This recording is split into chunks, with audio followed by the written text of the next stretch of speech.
Hello and welcome to the 2NL Micros Masterclass. In this video, I will present to you an abbreviated version of a poker strategy that should be able to make you guys money. I don't want to make this a 2-hour long video. I just want to give you some principles that you can implement and stand on in order to start beating this stake. Please refer to the timestamps in the description below, as this will be a fairly detailed video, and you can just skip to whatever you deem necessary and you want to learn from. First, an overview. The common player types that I have found at 2NL are loose aggressive and tight passive. People tend to play very emotionally, so when people don't have anything, they tend to fold. And when people come to gamble, they'll play loose aggressive. And those are the main two kind of archetypes that you might run into. And for everyone else, they tend to be on the nitty side. Your general strategy for beating 2NL will be play tight, don't bluff, get paid for value hands, and don't call often. All of these strategies I will explain shortly. Next, 2NL equals fuck GTO, just exploit. So we don't worry about balancing ranges around here because no one else at this stake cares.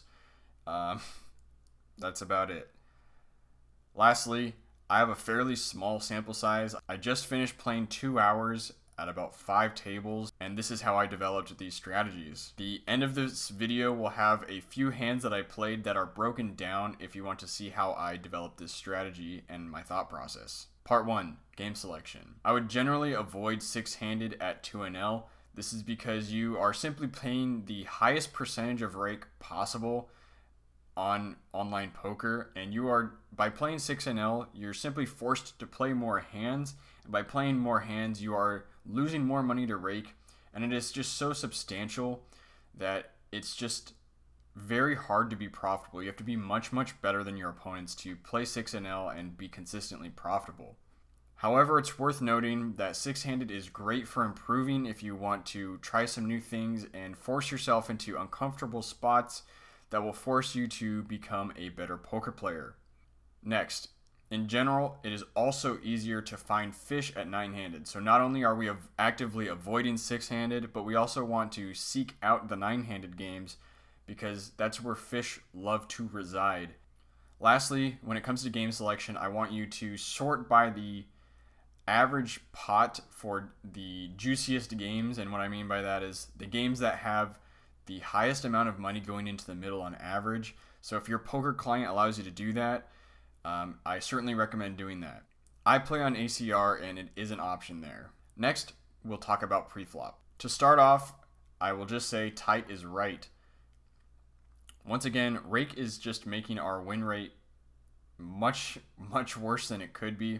So we don't want to see a lot of flops. We don't want to play a lot of pots, because even if we're winning a lot of pots, the amount of dollars or whatever your currency is simply going to be continually diminished by the amount of rake we have to pay. Next, don't open hands you don't have a game plan for when it comes to postflop. So for example, just because you look at a preflop chart that tells you that you should open a certain hand at a certain position doesn't necessitate that you do that. If you're trying to make money, you should probably have a game plan and be ready to play several types of boards post-flop if you're going to open a hand. So what I recommend is, if you don't have that kind of game plan prepared, it's okay to be overly tight and fold these hands. When I first started playing poker, I would open fold things like pocket 7s, pocket 8s, pocket 9s, just because I didn't have a game plan. It's better to not lose a bunch of money than it is to get yourself into these horrible spots. Next, I want you to 3-bet your big hands. So again, we are fighting against rake, and if we don't see a flop, it's pretty commonplace to not be charged with rake if you don't see a flop. I know this is definitely true for America's Card Room. So by doing that, we are still playing pots with an advantage, but we are also just taking them down before we're charged for playing those pots. In my opinion, if you take down a big pot preflop, that is a great result. An example of this is 3-bet squeezing very large with something like ace-king. So if someone opens for 3 big blinds and it gets called in 4 spots, I might raise to something like 18 big blinds, where I'm ready to go all in if I need to, but ideally I'll just take down the pot without having to see a flop simply with ace high. Next, don't call. Calling in general is not going to be recommended at this stake. I want you to either re-raise or fold. This is because if you're playing at this stake, you probably simply aren't ready to start outplaying people post-flop. So if you don't have an easy to play hand post-flop, I just generally don't want you calling. So the one time that I'll say that it may be okay to call is if you are in late position and you have something like pocket sixes, pocket sevens, pocket eights, maybe jack 10 suited, where you don't really need to 3-bet, and you're probably won't be squeezed if you decide to call, and it's easy to play these hands if they flop well. That's basically the only time I think calling is okay. But if you are under the gun +1 and under the gun just limped in, I definitely don't want you limping in with pocket eights. This is just throwing away a big blind because it is so likely that someone has a better hand or a hand that they're willing to raise with that you'll simply be forced to fold your hand and waste that money. Next, stealing blinds. Stealing blinds is almost the same as simply opening up your range in later position. But just to make it clear, there is a specific stat in PokerTracker called fold to steal. And if you are, say, on the button in an unopened pot, and both of the players on your left have something like an 80+% fold to steal, I think it's a great time to start opening up your range and start opening up things as bad as maybe jack 8 offsuit. Because people simply don't play back from the blinds that often at these stakes. And the last thing about preflop. I think 3-betting light is actually a pretty profitable play in the micros. One reason for this is that 3-betting is so uncommon at 2NL that people simply don't know what to do. They're not going to really 4-bet you light, and they just simply fold quite often to 3-bets. When I was playing, I found that most players just had a 75% or higher fold to 3-bet ratio, which meant 3-betting them light was quite advantageous, quite profitable. However, I don't want you to get carried away and start 3-betting something like 7-8 suited just because I said this. This just means you can start 3-betting king jack, things like that. This doesn't mean to open up your range to 40%, And one last note about 3-betting. If you do come across someone in the small blind on your right side who tends to open you quite often, I think 3-betting light from the big blind is an okay move as well, because this is once again such an unusual play to do as a bluff that it is very effective. And also, if someone is trying to steal your blind often, then that means they have junk holdings more often as well. So these things combined make it a quite profitable play. Now let's talk post-flop. Generally speaking, I don't want you to call pretty much ever. Now this may shock some people because calling is an integral part of poker. However, I want to explain why I generally don't like you guys to be calling in post-flop situations at the very low stakes. Generally speaking, as I already mentioned, almost everyone in these very low stakes are very nitty. So if they have things, they usually bet. And if they don't, they often just check. They really don't get out of line that often. So if you are calling because you think someone might be bluffing, you are usually at a significant range disadvantage. Now, naturally, this is not always the case because sometimes you need to trap maniacs, but I don't want you just calling down in general. If you don't have a reason to be calling, I don't want you calling. It's pretty simple. Next, another reason you should not be calling is if a nit check raises you, especially something like on the turn or on the river. Now, sometimes people will check raise for information if they have an overpair or top pair and you might have pocket aces, for example.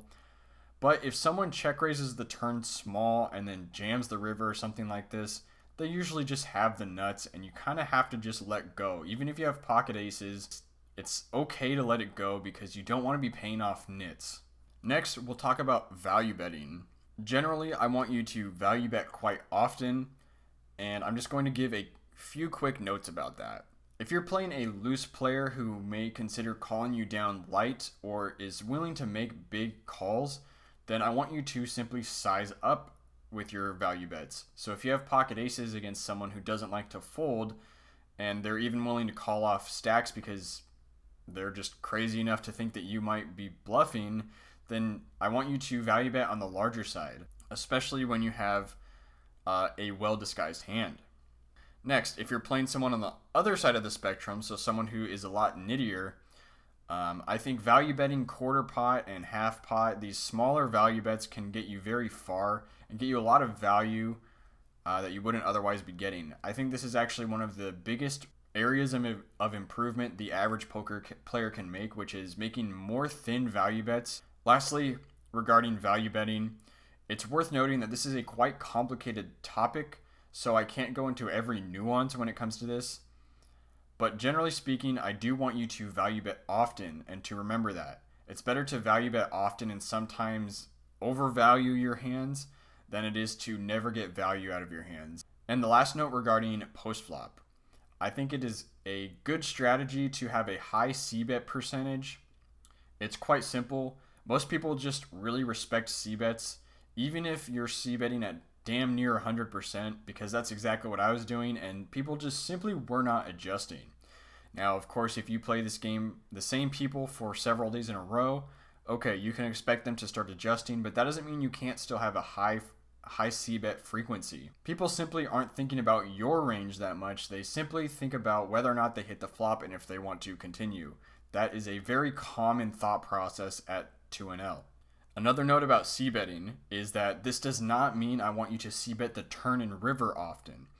Sometimes it is a good idea to c-bet turn and river, but I really don't want you guys to get into the habit of just barreling away. Some people, especially at 2NL, are also quite sticky. No matter where you play, people are going to be sticky sometimes, but I find that people just don't think things through that much. They are just willing to call down if they've already decided that you might be bluffing. Now, fortunately, you can use this to your advantage and value bet quite large, but when it comes to bluffing, I don't want you to be in the habit of just barreling down. Last, I've got a miscellaneous tip that I'd like to share. One of the key components to becoming a winning poker player is to know your opponent and exploit them. Yes, GTO is a real thing and you should try to play balanced against good players, but most of your opponents aren't going to be very good players, and for that reason we want to exploit them as best as we can. So I have two notes regarding this. One is to use PokerTracker. If you don't have PokerTracker, I have a link below that is an affiliate link that you could use if you wanted to support my channel. This is a tool that has helped earn me literally thousands of dollars playing online poker. And yes, I would still be profitable without it, and you can certainly be profitable without it. But if you want to increase your edge, I think PokerTracker is a great way to do that. And next, I also recommend using a color coding system. So if perhaps you're not ready for PokerTracker, you don't think it's worth it yet for you, that is totally fine. However, I would recommend you start using a color coding strategy. You can make this up by yourself, or you can decide to steal mine. I have a pretty simple one that I like to use, which has also helped me categorize players and make better decisions in accordance with that color coding strategy. If you'd like to see my video, you can click in the link below, or I'll also try to put one up in one of these corners here. So now I'm going to show you guys some gameplay. Okay, this is the first hand we're going to take a look at. We have King Jack on the button facing an open. And we don't have stats on this guy, he just sat down. But in this video, I've been telling you that I want you guys to 3-bet often, provided that you're comfortable doing it and you have a decent holding.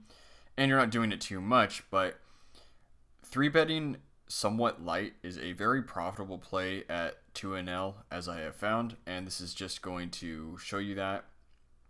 And the reason I'm showing you this hand is because King Jack is not a particularly strong hand, and generally speaking, if someone doesn't have a huge open rate, which this guy over here does not, then King Jack is not really a hand worth 3-betting.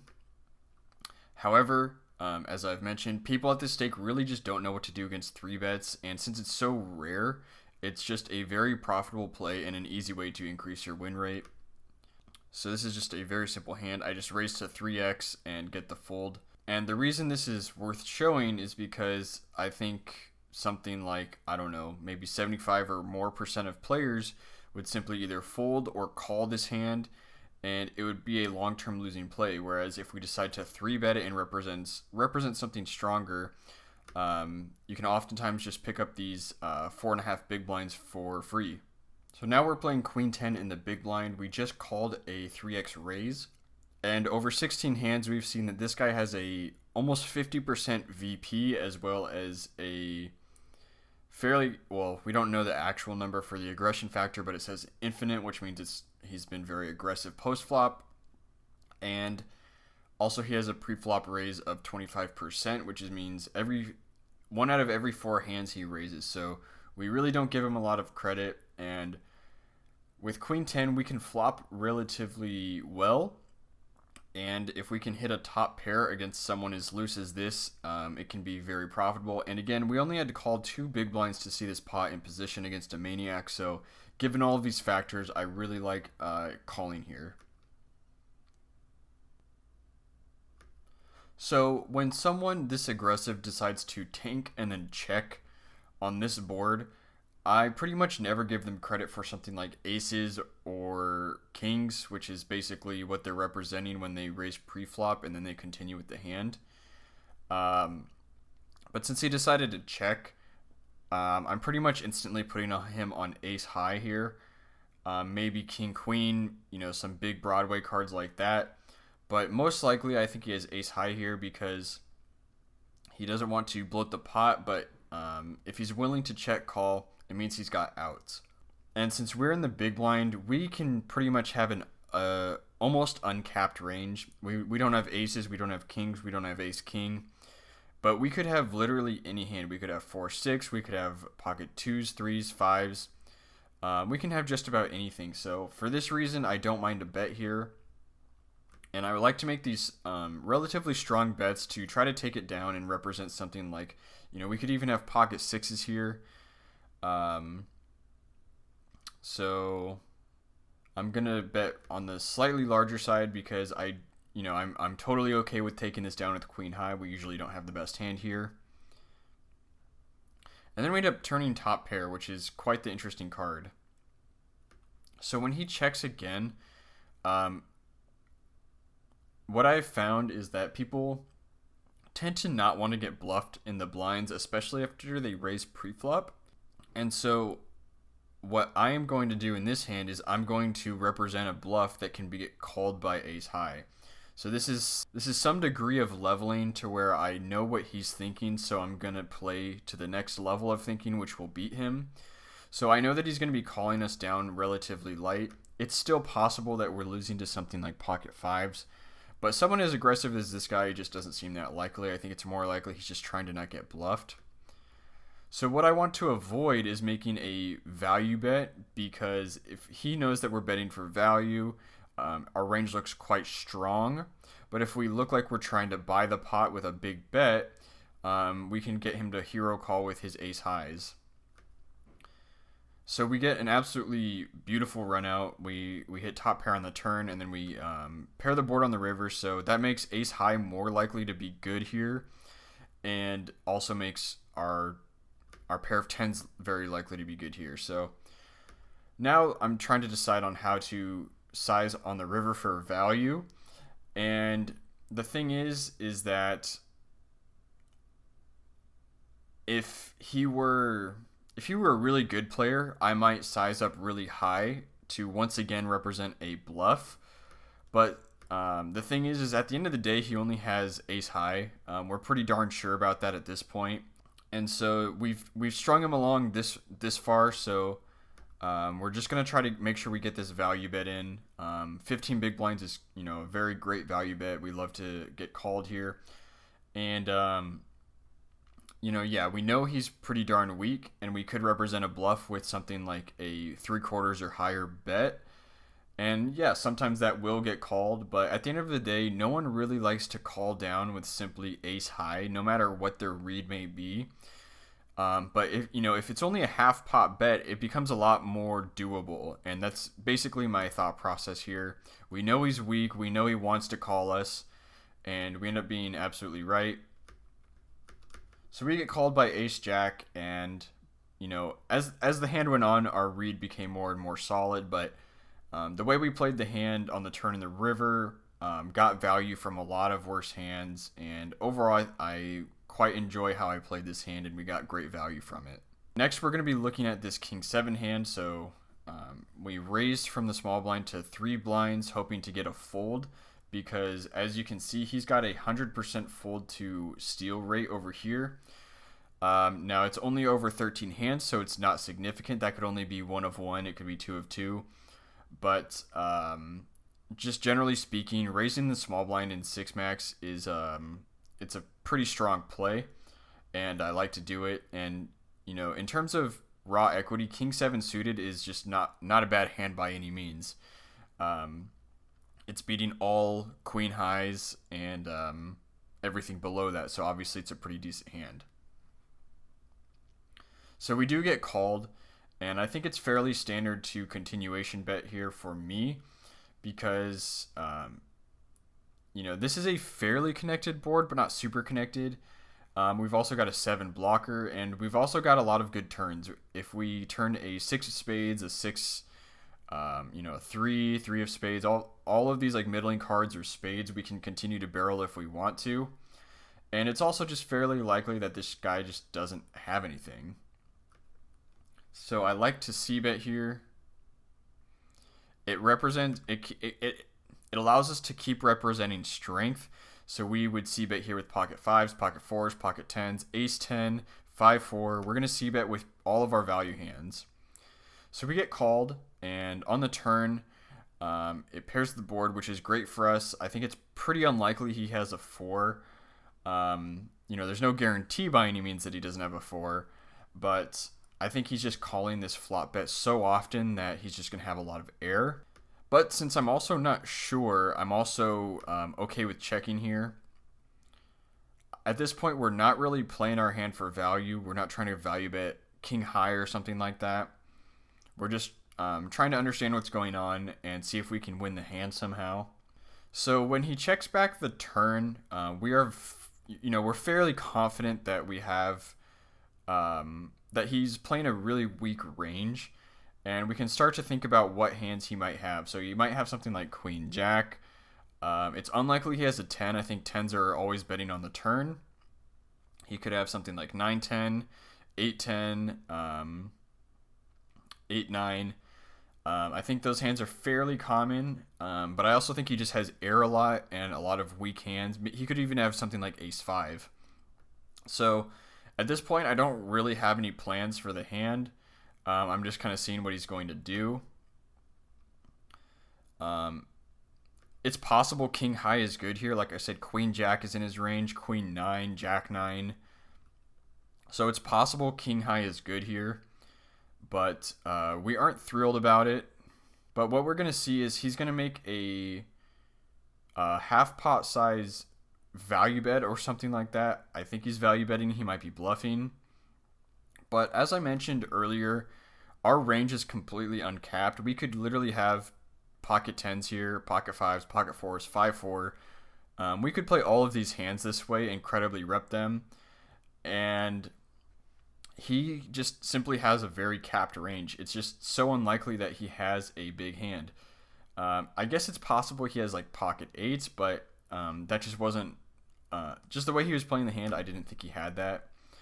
So at this moment, I decided to absolutely bomb it on him. Especially, again, it's like people don't make these kinds of plays at the micros unless they're complete maniacs. So when someone who isn't a complete maniac decides to make this play, it's just very, very strong. And he has to have such a strong conviction, whether he needs to have a really strong hand or just a really strong read to where he can justify this massive, massive overbet. Now, to be honest, my sizing probably could have been a lot better. I made it about 5x pot, 4x pot. Maybe 3x pot would get the same thing done. Maybe 2x pot would get the same thing done. But I felt pretty strongly that this massive, massive overbet was really convincing and just puts him in such a hard spot with something like 7-8 here or ace five. It's just like you simply cannot call. Yeah, you simply cannot call just any one pair hand. Even something like pocket jacks, looking at this bet, would probably have to fold. So just the fact that he's shown a lot of weakness in this hand, and he's playing from the big blind, where people really like to get out of line in these blind versus blind pots. For all of these reasons, I think this is a pretty good play. And as we can see, we end up getting it through. And I think it's worth noting that this is not something that I recommend you do loosely. I've laid out a lot of reasons why I did this, and all of those reasons combined, plus my experience in these types of pots, has led me to believe that this is a decent play. I'm not telling you guys to start making these crazy plays. I'm just trying to show you some of the ways that you can beat these guys. And this is the kind of play that's not just going to work at 2-0. This is the kind of play that's going to work in all types of poker games, really, because when people have completely capped ranges and your range is like wide open and they don't know much about you, you can make these kinds of plays and force folds. So I think, when you're playing these small stakes, it's totally fine to mess around with these plays, but by no means am I telling you to, donk off your whole stack with no good reason. So that is the end of the video. Hopefully you guys got some good value out of this. If you did, please be sure to drop a like. I would really appreciate that. Also, it will help you run good for 3 hours. That is almost a promise. Not exactly, kind of, maybe. But I would appreciate it nonetheless. If you like this kind of content, be sure to subscribe as well. And if you're interested in supporting the channel, I've got some affiliate links below you could check out. And I also have some free links you could check out below as well. So that's going to do it for this video. Thank you so much for watching, and I'll see you guys in the next one.